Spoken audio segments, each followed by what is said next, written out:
Friends, welcome to మిద్దె study hub.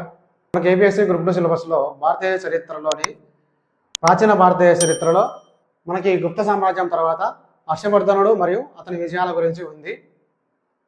గుప్త సామ్రాజ్యం తర్వాత మనకు ఉత్తర భారతదేశంలో చెప్పుకోదగినటువంటి రాజు వచ్చేసి హర్షవర్ధనుడు. హర్షవర్ధనుడు పుష్యభూతి వంశానికి చెందినవాడు. స్థానేశ్వర్ ప్రాంతంగా పరిపాలన చేసేవారు. అలాగే వారితో పాటు కొన్ని సమకాలీన వంశాలు ఉన్నాయి. మౌఖరి వంశం వారు కనౌజ్ ప్రాంతాన్ని పరిపాలిస్తుండేవారు. గౌడ వంశం వారు బెంగాల్ ప్రాంతాన్ని పరిపాలిస్తుండేవారు. మాల్వా గుప్తులు మాల్వా ప్రాంతాన్ని పరిపాలిస్తుండేవారు. మనకి పుష్యభూతి వంశంలో ప్రభాకరవర్ధనుడు స్వతంత్ర పాలకుడు. అతడు మాల్వా పరిపాలకుడైనటువంటి యశోవర్మ కుమార్తె యశోమతిని వివాహం చేసుకున్నాడు ప్రభాకరవర్ధనుడు. ఈ ప్రభాకరవర్ధనుడు కాలంలో హూనులు దండయాత్రలు చేసేవారు. ఆ యూనులను అతను సమర్థవంతంగా ఎదుర్కొని హూన అరకేసరి అని బిరుదు పొందాడు అనమాట. హూనులను జయించినందుకు హూన అరకేసరి అనే బిరుదు పొందాడు. ప్రభాకరవర్ధనునికి రాజవర్ధనుడు, హర్షవర్ధనుడు అనే ఇద్దరు కుమారులు కలలు. రాయశ్రీ అనే కుమార్తె కలదు.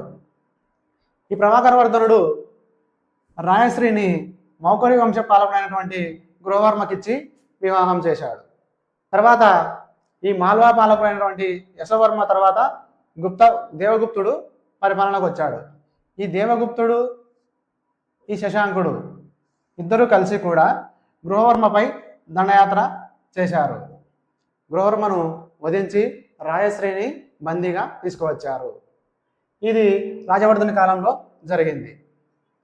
దీనికి బదులుగా రాజవర్ధనుడు దేవగుప్తపై దండయాత్ర చేసి దేవగుప్తుని ఓడించాడు. రాజవర్ధనుడు దేవగుప్తుని ఓడించాడు. అయినప్పటికీ శశాంకుడు కుట్ర వల్ల రాజవర్ధనుడు మరణించాడు. ఓకే, అప్పుడు హర్షవర్ధనుడు క్రీస్తు శకం 606లో పరిపాలనకు వచ్చాడు. ఈ హర్షవర్ధనుడు గౌడ వంశమైనటువంటి శశాంకుని ఓడించి బందీగా ఉన్నటువంటి తన చెల్లి అయినటువంటి రాయశ్రీని విడిపించాడు. ఓకే, ఈ హర్షవర్ధనుడు భాస్కరవర్మ సహాయంతో శశాంకుడిని ఓడించి తన చెల్లెలైనటువంటి రాయశ్రీని విడిపించుకొచ్చాడనమాట. అక్కడి నుంచి హర్షవర్ధనుడు అతని విజయాలు ప్రారంభమవుతాయి. ఇప్పుడు మనకు పుష్యభూతి వంశంలో గొప్పవాడు వచ్చేసి హర్షవర్ధనుడు. వీరు స్థానేశ్వర్ ప్రాంతాన్ని కేంద్రంగా చేసుకొని పరిపాలించేవారు. హర్షవర్ధనుడు క్రీస్తు శకము 590లో జన్మించాడు. ఇతడు 16 సంవత్సరాలకే సింహాసనాన్ని అధిష్ఠించాడు. హర్షవర్ధనుడు భార్య వచ్చేసి దుర్గావతి. మహమ్మద్ ప్రవక్త హర్షవర్ధనుని సమకాలికుడు.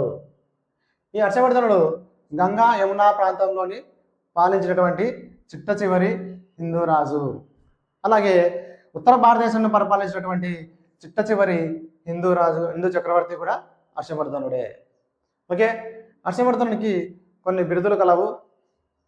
అవి వచ్చేసి శీలాదిత్య, రాజపుత్ర, సకలోత్తర పదేశ్వరుడు, పరమ మహేశ్వర, పరమ భట్టారక. ఇవి హర్షవర్ధను యొక్క ముఖ్యమైనటువంటి బిరుదులు. అలాగే మనకు హర్షవర్ధనుని చరిత్రకు ముఖ్యమైనటువంటి ఆధారాలు వచ్చేసి బాణుని రచనలు, అలాగే హర్షుని యొక్క రచనలు, అలాగే సియూకి ఐహోల్ శాసనము. వీటి వల్ల మనకు మీరు ఏ విధంగా హర్షవర్ధనుడి యొక్క పరిపాలన, అతని యొక్క విజయాల గురించి తెలుస్తుంది. అలాగే హర్షవర్ధనుడు పరిపాలిస్తున్న కాలంలో సమకాలీన రాజులు వచ్చేసి రెండవ పులకేసి, పల్లవుల యొక్క మొదటి మహేంద్రవర్మ, నరసింహవర్మ, అలాగే తూర్పు చాళుక్యుల యొక్క కుబ్జ విష్ణువర్ధనుడు. వీరు హర్షుని యొక్క సమకాలికులు. చాలా చాలా ఇంపార్టెంట్, బాగా గుర్తుపెట్టుకోవాలి. మనకి ఒక్కోసారి హర్షవర్ధనుని సమకాలిక రాజులు ఎవరు అని అడిగే అవకాశం కూడా ఉంది. ఓకే ఫ్రెండ్స్, మన ఛానల్ని సబ్స్క్రైబ్ చేసుకోండి. అలాగే మన వీడియోని లైక్ చేయండి. మీరు లైక్ చేయడం ద్వారా కాంపిటేటివ్ ఎగ్జామ్ ప్రిపేర్ వాళ్ళందరికీ కూడా చేరుతుంది. Okay, thank you.